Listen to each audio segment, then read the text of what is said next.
Crumbl Dirty Soda. It started as a cookie shop and turned into one of the biggest dirty soda spots in the country. The drink usually mixes a soda base with flavored syrup, a splash of cream, and sometimes fruit, all poured over ice. What makes it different is the rotation. Crumbl changes its flavors constantly, the same way it changes its cookies, so the drink never feels static. It works because people are already walking in for the cookie and walking out remembering the soda. Dirty soda bar.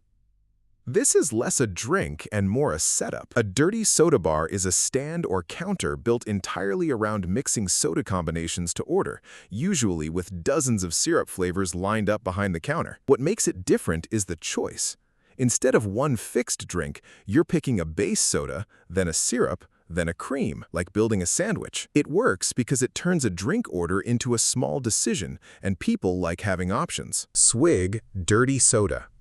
Swig built its whole identity around the drive-through soda stand, mostly across Utah and the western states. The drinks lean fruity and bright, often layering more than one syrup on top of a soda base with cream. What makes it different from Crumbl is the focus. Swig isn't selling cookies on the side. The soda is the entire business. That single focus is why its menu has more soda combinations than almost anywhere else. Taco Bell Dirty Soda.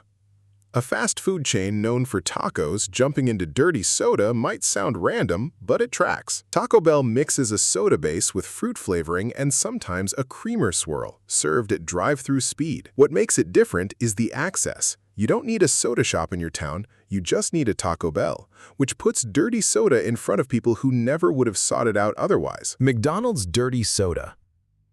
McDonald's testing its own version is a sign of how far this trend has traveled. The drink usually keeps it simple, a Coke or Sprite base with a fruit or cream addition, nothing too experimental. What makes it different is the restraint. McDonald's isn't trying to out-flavor the soda shops. It's offering a lighter, more familiar version for people who just want a taste of the trend without the syrup overload. Dirty Dr. Pepper.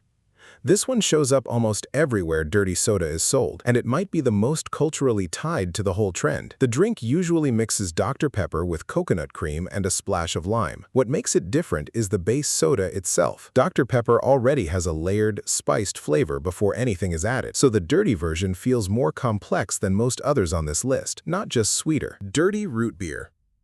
This version leans straight into nostalgia. Root beer already has a cream soda-adjacent flavor, so adding actual cream pushes it even closer to an old-school root beer float. What makes it different is the texture. It's thicker and richer than most other dirty sodas on this list. It works because it doesn't try to reinvent anything. It just leans harder into a flavor people already associate with comfort. Coffee Mate Dirty Soda.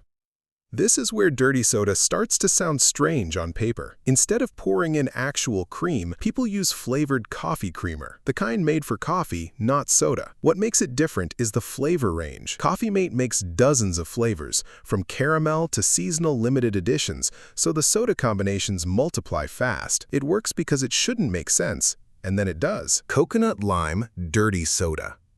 This version pairs coconut cream with a squeeze of lime juice over a soda base, usually something citrus-forward like Sprite or lemon-lime soda. What makes it different is the balance. The coconut adds richness, while the lime cuts through it with something sharp, so the drink doesn't end up tasting flat or overly sweet the way some cream-heavy versions can. Dirty Mountain Dew. This is the loudest version on the list. Mountain Dew's citrus bite gets paired with bright syrups, often something tropical or sour, creating a drink that tastes almost electric. What makes it different is the intensity. Where dirty Dr. Pepper feels layered and dirty root beer feels nostalgic, this one feels modern and a little chaotic, which is exactly the appeal for people who want their soda to hit hard, closing the list on its highest energy note.